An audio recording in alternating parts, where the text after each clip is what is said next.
Welcome to the Ad Nauseam Podcast, where classical gourmands everywhere can finally get their fill. Join us for a delectable discussion of Greco-Roman civilization stretching from the Minoans and Mycenaeans through the Renaissance and right down to the present. And now, ladies and gentlemen, here are your hosts, Dr. David Noe and Dr. Jeff Winkle.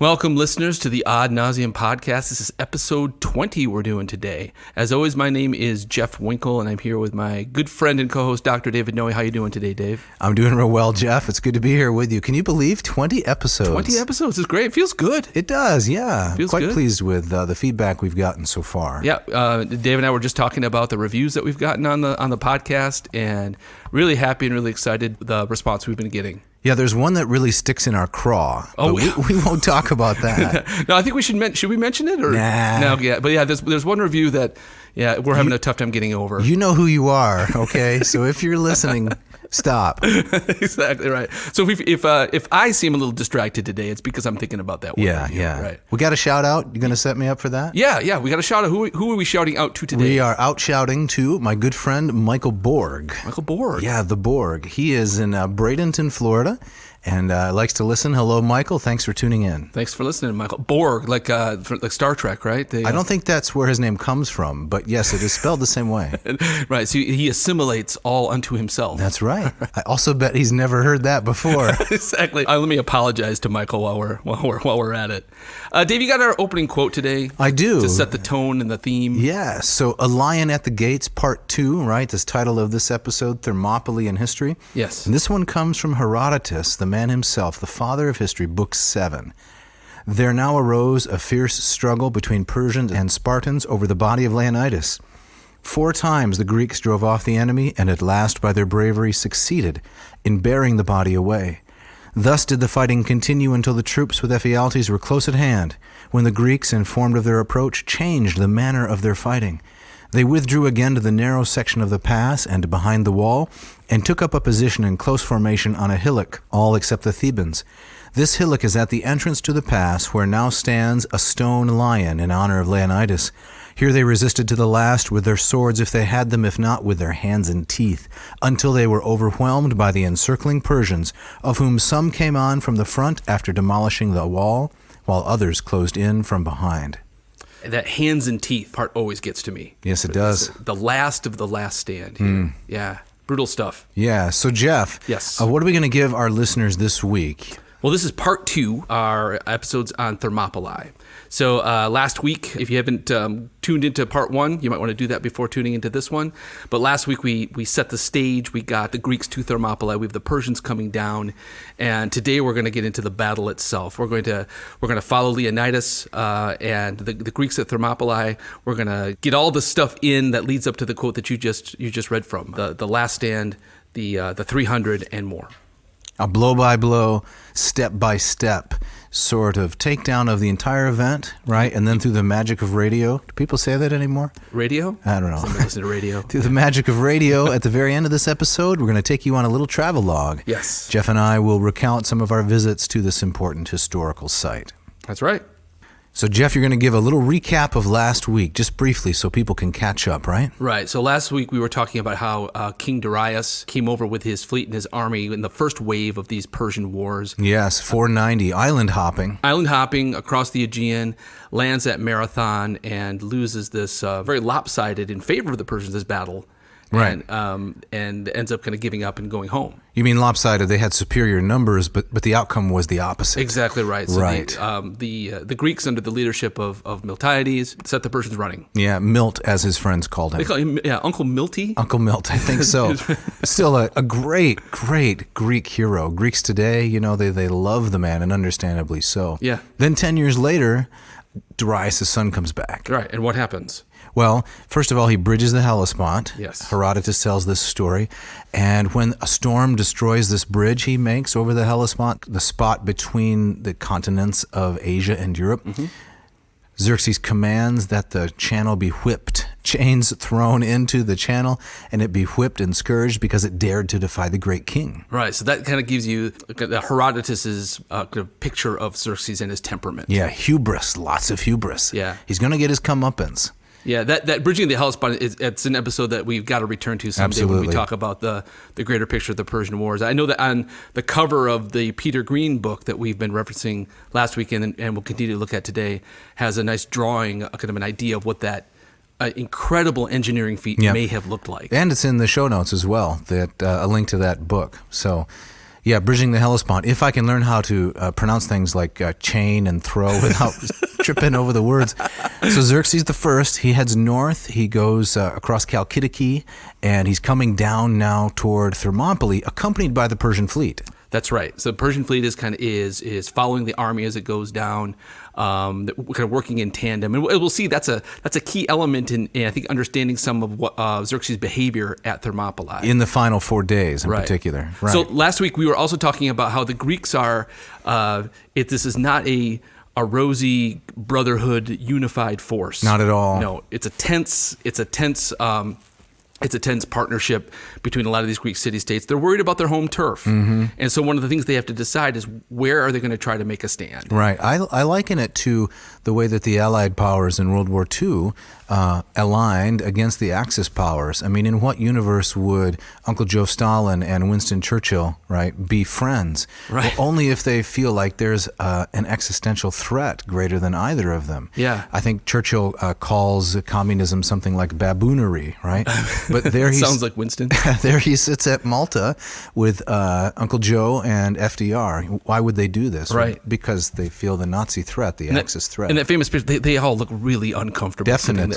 Well, it's probably because to make the photo probably took a couple hours back in those days. Good point. Right. But similarly, right, by way of analogy, the Greeks, they don't really like each other. Athens and Sparta, they're not buddy-buddy. Thebes, Corinth, the whole mix. And yet, for a brief moment, they unite to stop this incursion from the east as they see it. Exactly. And to follow up your comparison with World War II, of course, right after World War II, the West and the Eastern Bloc are at each other's throats. In the same way that after the Persian Wars, the dust settles, Athens and Sparta are back to being enemies. Yeah, 50-year hiatus, then the Peloponnesian War. Obviously a topic for another episode. Right. So, Jeff, the leader of the land force of the Allies is, of course, this Spartan king Leonidas, the Lion. The Lion. And I understand that you've translated a portion of this. The part that I read at the beginning was from the Samuel Shirley translation by Hackett, but you've also done your own, and it's pretty good. So, thank you. Yeah. Can you read a little bit of that for us to help us understand a little more of the character and background of Leonidas? Sure, right. So I think that one of the things that I think a lot of people who are generally familiar with the story of Thermopylae know that Leonidas is the king of the Spartans, one of two kings. What I think a lot of people tend not to know is that he's really a king by accident. Kind of this lot falls to him. And so Herodotus kind of goes through his lineage and the names of these many other kings and families from which Leonidas descends, and also mentions that Heracles, or Hercules, the great Greek hero, is also was believed to be an ancestor of Leonidas. Really? Yes. Huh. So this, I mean, you find this in a lot of, as you know, in lots of Greek histories, tribes. Yes, I'm feigning incredulity. Yes, here. I know you are. Yes. But the upper class families would often trace their lineage back to Theseus, back to Heracles. Right. It was a way of legitimizing their place in society. Aeneas and Venus. Yes, exactly right. A classic example. But do you have the sense, Jeff, that the Spartans believed this? Oh, they absolutely believed it. Okay. Yeah, I don't think this was just simply a myth that supported the power. Right. And if you were to ask them, they would say, "Well, not really." I think this was literally believed. Right. And the Winkles came over on the Mayflower. Is that right? Oh, absolutely. Yeah, exactly right. It was like a rowboat trailing behind. Yeah. Read us your translation. Yes, Herodotus tells us that Leonidas descended from all of these kings from Heracles, and he also tells us that Leonidas had recently and unexpectedly become a king at Sparta. And Herodotus says, this is how it happened. Leonidas had two older brothers, Cleomenes and Dorias. So Leonidas had no reason to think that he would one day become king. But when Cleomenes died without a male heir, and Dorias had died in Sicily, the throne fell to Leonidas, because he was the next oldest, and also had his brother Cleomenes' daughter as his wife. It kind of goes against what I take to be kind of the the typical kind of mythic picture that Leonidas was kind of born for this, right? He was a king ready to kind of step into this role of going to his known death. And Right. Turns out he had those qualities, as I think the story makes clear. Absolutely. But it wasn't clear at the beginning, of course. Only by hindsight do we see Leonidas is the man for this particular incident. Right. But it makes me wonder kind of how the Spartans themselves viewed Leonidas. He's kind of third pick, Right. you might say. And as we were also talking last time too, there was no sense that when the Leonidas with the 300 and these many other Greeks that he takes up there, the sense that this was going to be a last stand fight to the death. This was an advance guard. The expectation was there was going to be the main force coming behind them, but that never happens. Right. So over the course of those days in August, the realization slowly set in. This is it. Right. So Leonidas is there with a band of about, Herodotus suggests about 7,000 Greeks. And included in that is the famous 300, which most people know about if they know anything about Thermopylae. All right, so let's get into the week during which the battle takes place. Yes, so that's August 13 through August 20, 480. Right. So you have, I believe, a quote from our source text here, Peter Green's work, that you're going to read for us. Yes, page 126. The Persians pitched camp near Trachis, between the Spercheius and the Asopus rivers, probably occupying Anthela at the same time. Xerxes' first move, as one might expect, was to reconnoiter his opponent's position. A single Persian horseman rode quietly forward towards the hot gates. No one tried to interfere with this movement or give any sign of noticing that he was there. He saw very little of the main Greek camp, since it was hidden behind Leonidas's defense wall. Thus, it could not estimate, with any degree of accuracy, how large a force the Persians were up against. What he did see, however, filled him with astonishment. A number of Spartans were gathered in front of the wall. Some of them had stripped off, ready to take exercise. Others, like modern Maasai or Zulu warriors, were busy combing and dressing their hair. The Persian spy had never seen anything like it. Such behavior struck him as merely absurd, a view which Xerxes, on hearing his report, fully endorsed. Heralds were accordingly dispatched to parley with Leonidas and gauge the general state of Greek morale. Diodorus, probably drawing on Ephorus, that's another historian, purports to give the text of their proclamation. Quote, King Xerxes orders all to give up their arms, to depart unharmed to their native lands, and to be allies of the Persians. And to all Greeks who do this, he will give more and better lands than they now possess. End quote. The formula had worked to perfection in every state throughout northern Greece. Might it not work again? That the proclamation caused a split among the Greek allies seems clear enough. Many, Herodotus reports, felt sudden doubts about their ability to hold the pass, and a meeting was held to consider the advisability of retreat. Now here comes the money quote. Leonidas himself, to his eternal credit, came out flatly against any suggestion of a withdrawal, and it was his opinion that carried the day. At the same time, he sent back an emergency appeal for immediate reinforcements, quote, as their numbers were inadequate to cope with the Persians. Then he delivered his answer to the great king's waiting envoys, quote, if we should be allies of the king, he told them, we should be more useful if we kept our arms, and if we should have to wage war against him, we should fight the better for our freedom if we kept them. And as for the lands which he promises to give, the Greeks have learnt from their fathers to gain lands not by cowardice, but by valor. So right there, we see Leonidas is not only deciding to stay, but he sends a message back. Correct. Right? He says, this is in some ways worse than we thought. Back to Sparta. And the allies. And get that the main force up there as soon as possible. Right. And when Xerxes hears about this, he turns to the Spartan trader who's accompanying him on the expedition. Yeah. The man's name is... Demaratus. Yes, Demaratus. And he says, Demaratus, what are they doing, combing and tressing their hair? And the answer is... They're getting ready to die and to die well. Yes. Yes, the kalos thanatos. Yeah, they do not want to enter the underworld. I mean, who would? Unprepared, with the hair out of place. Right. So they have this tradition, Spartans do, that before death, before battle, they comb and dress their hair. They put on their best garments and so forth. They want to enter death, the next life, looking good. The noble death, or like you said, the kalos thanatos. Yeah. I love the kind of picture here. I mean, the way that Green describes it and Herodotus describes it, these men that the Persian spies see they're out in front of the wall. they're doing their hair. And the whole force, such as it was, is behind the wall. As Green mentions, the spy couldn't see exactly how many Greek soldiers there were. So you just had these Spartans kind of hanging out on the Persian side of the wall. Cavalier sort of attitude. Very cavalier. Not worried. Right. Ready to meet their fate. And I have to imagine that they probably saw this guy and just simply did not care. Right. It's extraordinary. Yeah, it really is quite remarkable. Yeah. And then we have August 13. So right about the time that this lone scout came from Xerxes, something else is happening nearby. We need to mention a point we made last time, but we need to make it more emphatically now, that the Greek resistance to the Persian advance had two prongs. Of course, they were situated at Thermopylae, right along the coast, but they also had their fleet under the command of Themistocles, the Athenian, at Artemisium. Right. It was a similar kind of choke point where the fleet was going to try to hold off the Persians as well, if not defeat them. Yes, before they could get down near Euboea, the island off the coast of Attica. So this combined effort here, it had to work flawlessly and had to work well together, or the Persians would overrun the rest of Greece. I think this is something that's often lost in kind of the myth of Thermopylae. We were talking about in the movie 300. Do we have to talk about that? I'm more charitable to that film than you are. I think it caught the spirit of Yeah. the event. The rest of it was kind of nonsense. But if I remember correctly, there's no mention of the fleet No. at all. Some of that is in whatever the sequel was. Which was 10 times worse. It was 10 times horrible. worse. Yeah. But like you're saying, to get us back on track, my fault there, it doesn't touch on Artemisium, the naval conflict, at all.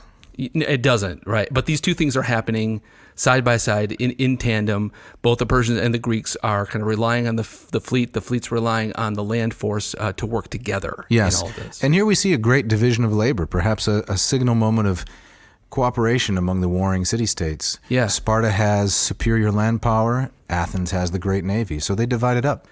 So I wanted to direct the listener again back to the Green book, Peter Green's book, the section on Thermopylae. He coordinates that land battle with the what's going on at sea in a really ingenious and artful way. And so we don't have the time and space to really give the full attention to the Artemisium side of this. Again, maybe in another episode we could do that. If you really want to kind of see how these two things really worked in tandem together, check out Green. His passage on Thermopylae is worth the price of the book. Oh, alone. easily. Yeah, it's a great read.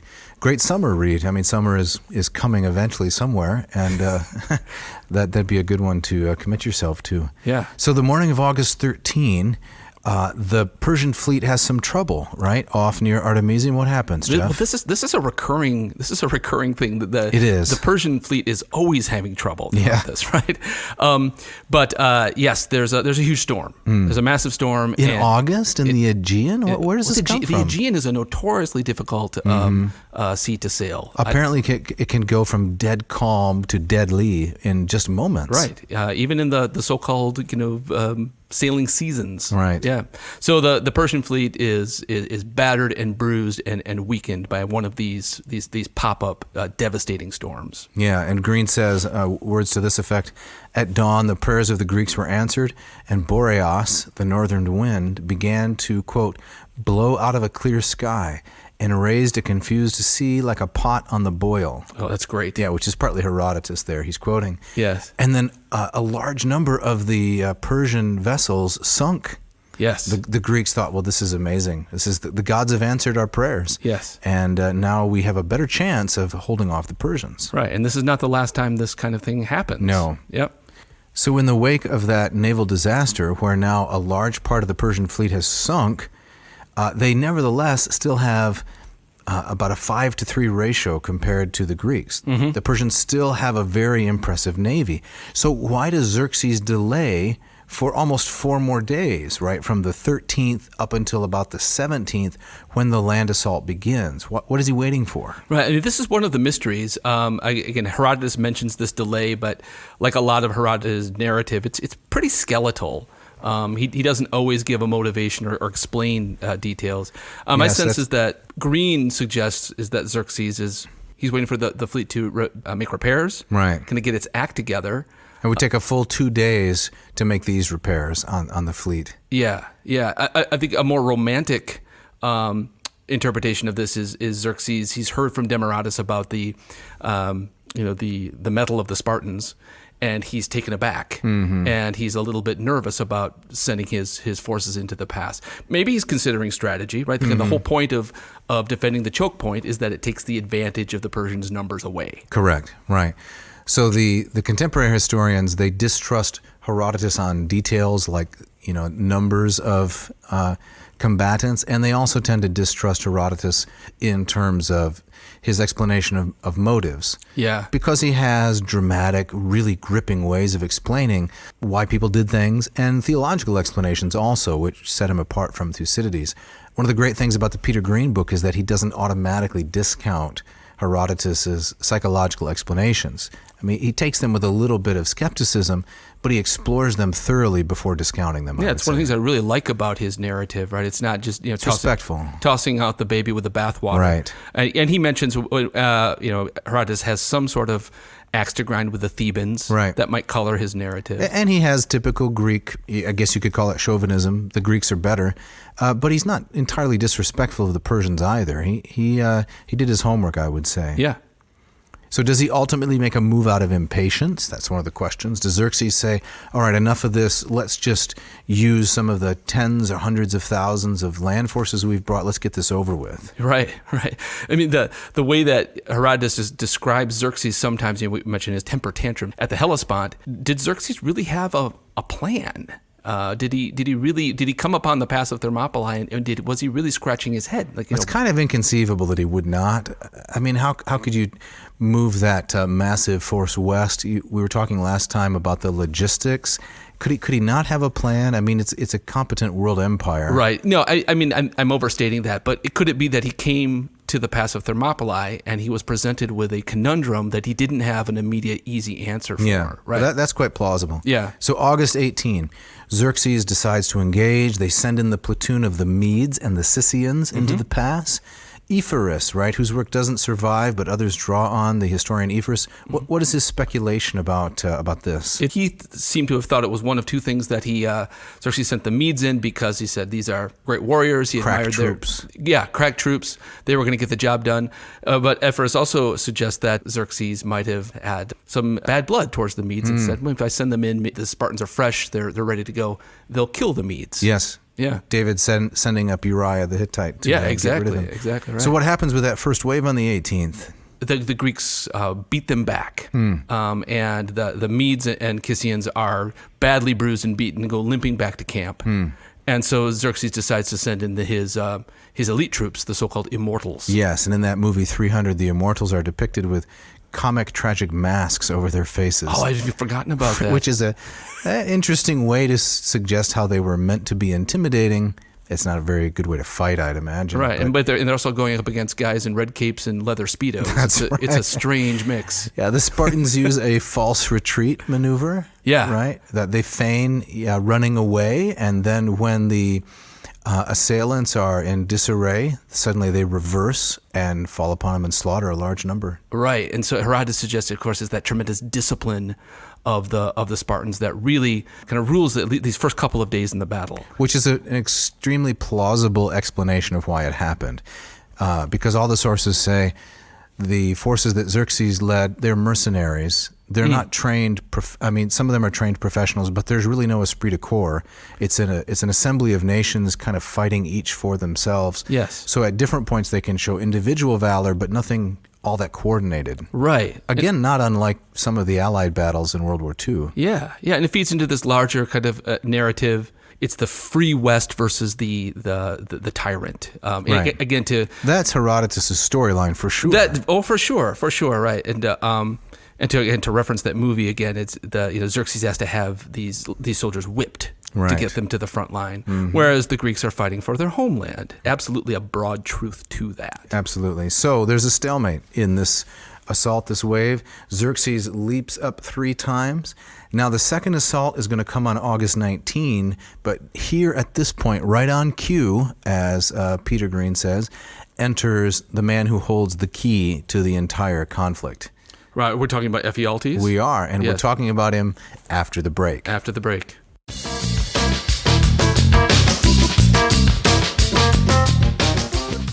This episode of Ad Nauseam is brought to you by Hackett Publishing. Since 1972, Hackett has been an independent publisher of high-quality translations in the field of classics, as well as many other corners of the humanities with offices in Indianapolis, Indiana, and Cambridge, Massachusetts.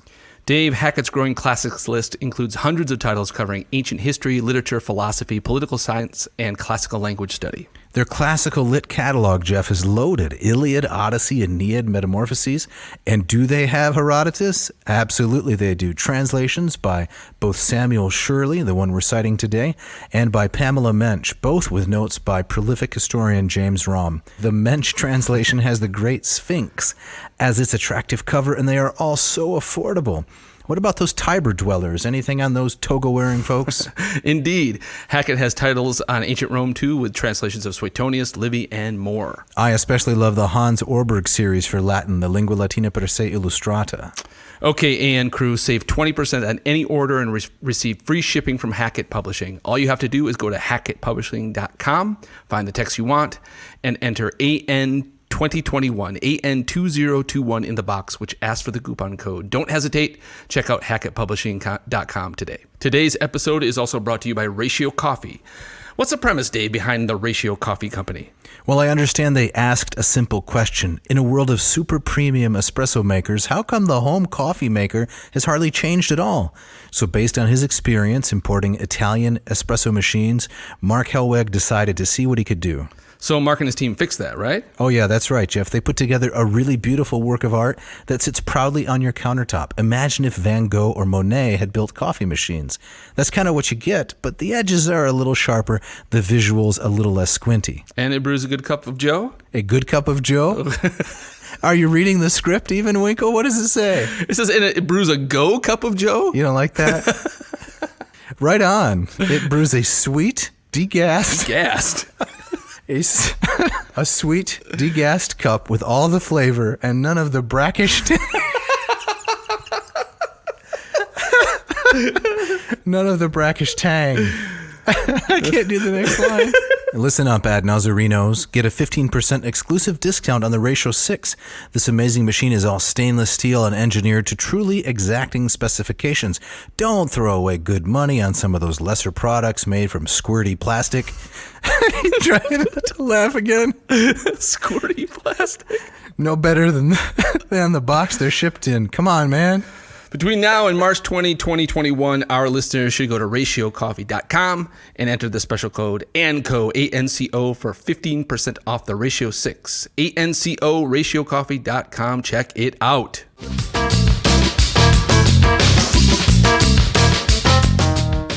All right, so we'll get down to Ephialtes, the famous turncoat in this story. But there's a full second day of the battle, which is in many regards a repeat of the first day. There's also another storm, which again damages the fleet. So there's more issues there, both for the Persians and the Greeks. But Xerxes sends in at the pass a special brigade, and this time with a threat, says, if you get over the wall, if you break the enemy, great rewards await you. If not, you're going to lose your head. So they're fresh. They're fresh. Because he has a large contingent of men from whom to draw. Exactly. You can send wave after wave. The Spartans are stale, I guess, if that's the opposite of fresh. They're tired. And Herodotus says that Xerxes assumed, and this seems very logical, that by now the small Greek force will be battered and bruised and weakened. And maybe even ready to surrender. Yeah, exactly. Right. But it doesn't happen. The Spartans and the other Greeks repel the Persians once again. Right. So clearly Xerxes didn't understand what kind of men he was dealing with. Right. And that comes out in lots of these famous phrases and lines and quotes that are attributed to Leonidas and other Spartans. And preserved for us by Plutarch in his Parallel Lives, we have some really interesting little, I think it's pronounced bon mots. Yes. Bon mots. Bon mots. French expressions of things that Leonidas said. You want to read a couple of those, Jeff? Sure, right. So, again, I'm guessing the audience is familiar with some of these. Plutarch writes, when someone said, because of the arrows of the barbarians, it will be impossible to see the sun, Leonidas said, won't it be nice then to fight in the shade? That's great. It's a great. I think Herodotus also records that line. I think he puts it in the mouth of a different Spartan soldier. But not Leonidas, but someone else. But that's, right. I mean, that's right out. That's an action movie line. You're right. Yeah. He anticipated Schwarzenegger and Stallone by how many years? Thousands of years. That's right. Yeah. Hasta la vista, Xerxes, something like that. Right. Here's another great one. At the time when Leonidas was setting out for Thermopylae to fight the Persians, his wife Gorgo, and if you have a wife named Gorgo, right, you're going to be a great hero, You're already ahead of the game. Gorgo inquired whether he had any instructions for her. Leonidas answered, marry good men and bear good children. Yeah. Kind of saying, I'm not coming back, but let's carry on the Spartan And that's tradition. really interesting. A lot of these quotes suggest that Leonidas seems to know that he's not coming back, that he knows this is a death stand, as it were. Yeah. How about one more, number 8 here on our list? Number 8, what do we got? Plutarch writes, when someone said, Leonidas, are you really here to take such a dire risk with so few men against so many? He replied, if you think that I rely on numbers, then even all of Greece is not sufficient, for the entire population is but a fraction of the Persian hordes. But if I rely on the valor of men, this number will do. Yeah, that'll do. Yeah. So, Jeff, we got one more, right? We have to squeeze this one in. It's probably the most famous by far. You can buy hats and shirts emblazoned with this in the tourist traps of Athens. Yes. When Xerxes wrote again, recorded by Plutarch, when Xerxes wrote again, hand over your arms. Leonidas wrote back, come and take them. Oh, it's great. Malun. Molon labe. That's right. Yeah. As you come, take them. You can have them if you want. Just get them away from us. Right. And not shouted at each other across the battlefield. This was a text exchange. Correct. Yeah. Do you think that Leonidas added some frowny face emojis after the laba here? He doesn't strike me as an emoji kind of guy. Xerxes, oh yeah, he loaded it up. Yeah. Clowns, balloons. So Ephialtes, the traitor. What do we Yes. know about him? Not a whole lot. We know that he was a Malian, so he's right from the area. You mean he's not a Spartan reject? He's not a Spartan reject. He's not this Gollum-like figure who's kind of seeking revenge because he was discarded by the Spartan elite. Ostracized. You're referencing the 300 movie again. Yes, exactly. Do you think that was just as a sidebar? Do you think that was a plausible portrayal, a good reason? Did you like that choice aesthetically in the movie? I mean, I thought it was okay. I mean, there's so much about that film that's kind of over the top and cartoony. Yes. It's not meant to be a documentary, right? Well, we could do an episode on it, but based on our other episode, our other movie episode, yeah. Troy, it wasn't very popular. we got to try it again. All right, we'll though. give it a Yes, try. yeah. So Ephialtes is a Malian. Yes. He's a local boy, right? Yep.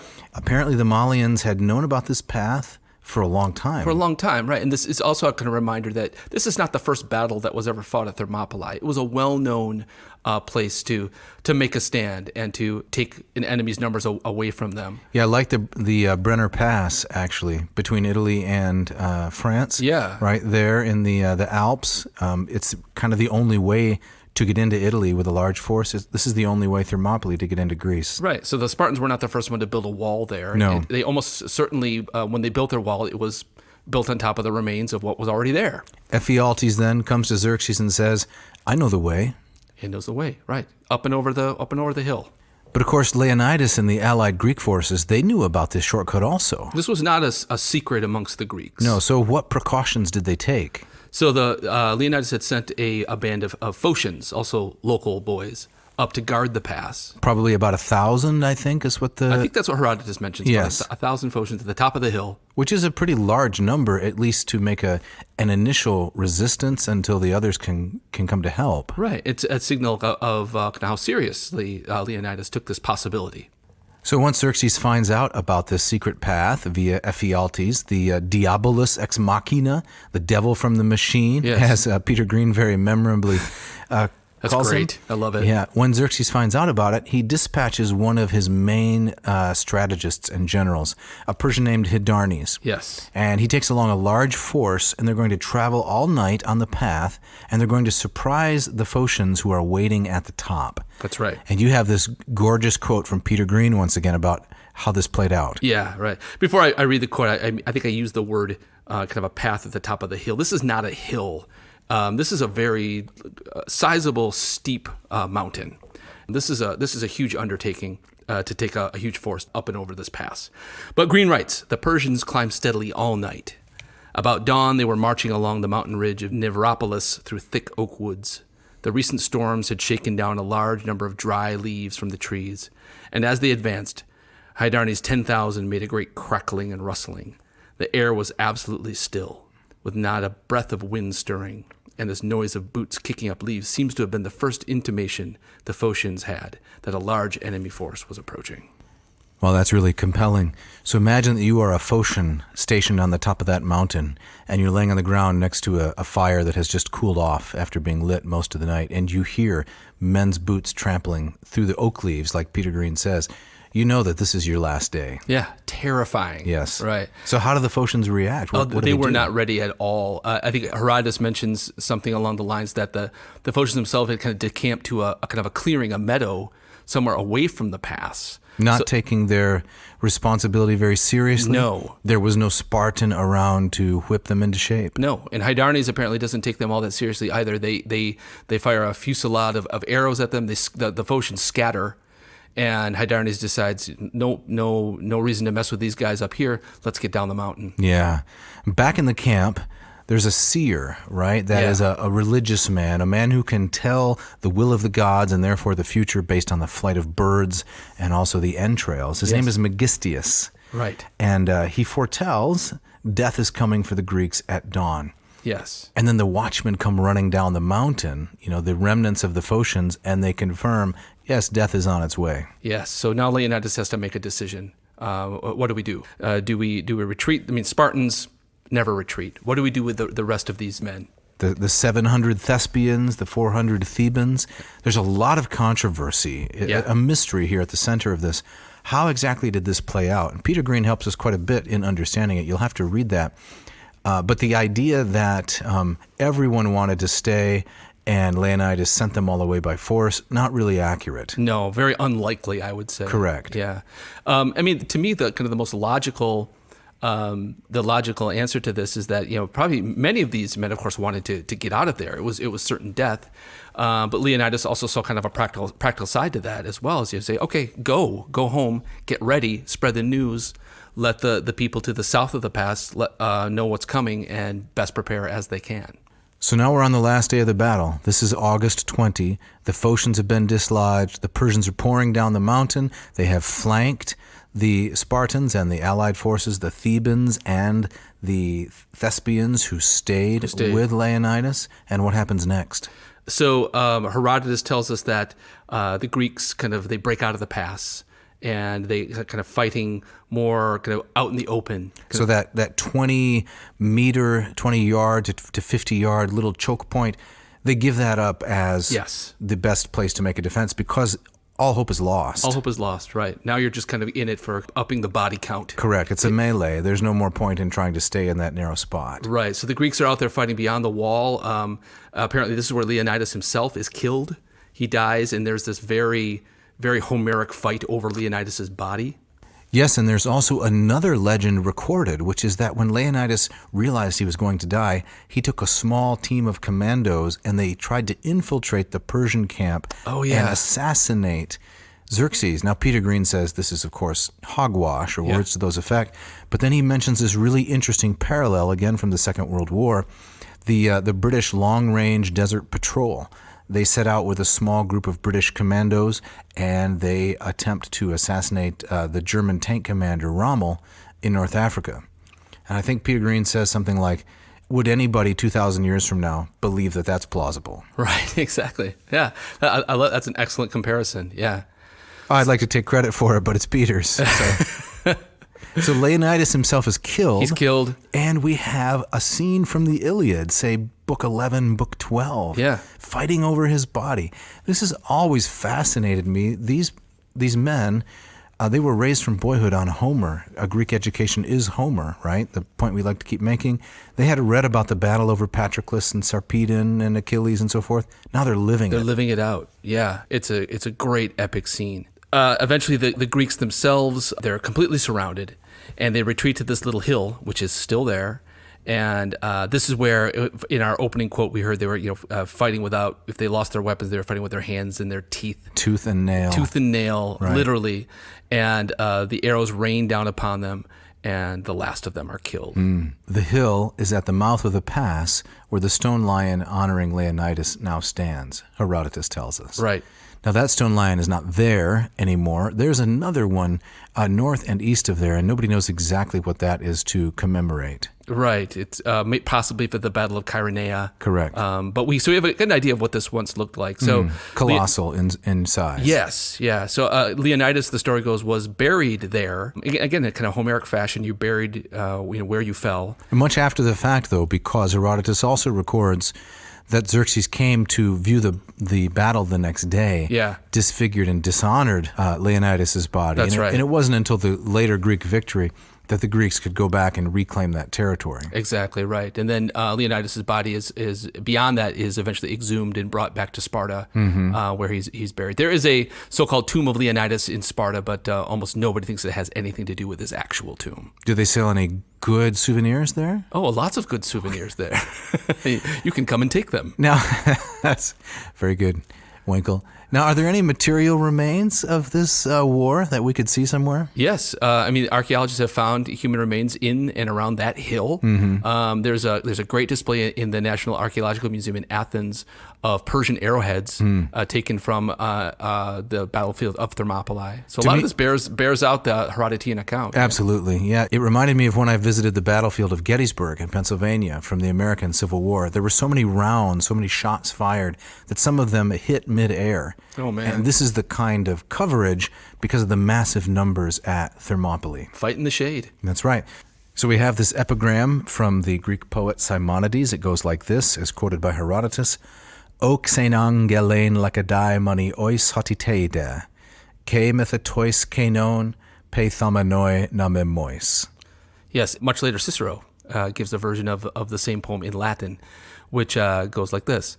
Dic hospes Spartae, nos te hic vidice iacentes, dum sanctis patriae legibus obsequimur. Yes, right. And I have a translation of this that I especially like. Is it all right? Please. All right. Say, stranger at Sparta, that here you saw us lie, reverencing our country's laws as mother's lullaby. Oh, that's nice. Thank you. I like that a lot. Yeah. All right, so that's the end. We looked at the 4 days. Now, what does the site look like today, Winkle? I'm quite moved every time that I've been there. I think I visited this site maybe 4 or 5 times.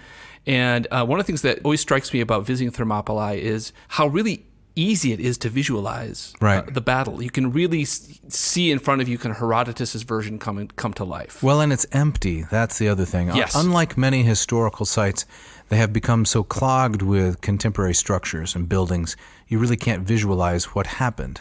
Yes. Now, there is a monument there with a big statue of Leonidas and kind of across the road. I think one of the things that does make it difficult to visualize it is that the sea has retreated a couple of miles. Yes, it's quite far away. Yeah. Right. And there's kind of a modern-ish highway that runs through there. So if you stand up on that hill of the last stand and you kind of picture the water where the highway is, you can really see the whole thing come together. I like the modern highway much better than the modern sculpture in honor of the Thespians. It's kind of ugly. I remember telling our tour guide, Christiana, that I didn't like it. She didn't like that, but the site is very impressive. It's sparse, right? There's not really much there. And then there is an inscription of this particular Simonidean epigram on a bronze plaque. Yes, at the top of that hill. The hill of the last stand. Yes. And the archaeological work done there has discovered some remains of the defensive wall. Yes. That the Spartans threw up there. Yep. You can see remains of at least a couple of walls that are there. I think none of it goes back to the 5th century. You can walk down in the plain. You walk down the hill into that narrow point. And if you're taking the Spartan point of view, to your left is that Kallidromos mountain, and it plunges steeply right down to the base. There's still the bubbling sulfur springs there. You can still see the hot gates there. The brackish tang. Right. The brackish tang. I echo what you said, is that one of the wonderful things about the site is how uncluttered it is. Right. Yeah. It's open vistas. Now, the aftermath of this battle, it was a Pyrrhic victory, to be anachronistic. It was a Pyrrhic victory for Xerxes. He won the battle, but he was going to go on to lose the war. That's right. This defeat for the Greeks bought a little bit of time for the other city-states to figure out their strategy, who's going to lead and how. Yes. So Athens was destroyed. Yes, burned to the ground. Yes, not too long after that. But in a brilliant move, Themistocles, the Athenian leader, argues along these lines, look, the city is not the buildings, it's the people. So the entire population moves off to the island of Salamis, and they abandon the city. The Persians come in, burn it to the ground, but they are defeated in the naval battle, and the Athenians just move back to where they were before. That's right. It's a brilliant move. It is a brilliant move. And so after the naval battle of Salamis and then one major land battle at Plataea, it's really over for the Persians. Yep, that's it. So speaking of over, we're on the downside of this episode. We got to wrap things up, don't we? We do. So what's your reaction, Jeff, to the things we've covered today? This is one of the great stories from any history, but from Greek antiquity, yeah. And so I'm continually fascinated by that push-pull between myth and legend on the one hand, and kind of accurate historical account on the other hand. I love how Peter Green really juggles those two things really nicely. Well, and he visited the site, right? He talks about walking along the trails. He tells you where he had lunch and so forth. It's great. Yeah. It's really charming. It's gripping. And in our own visits there in different times, cemented some of these historical pictures in our minds. That's right.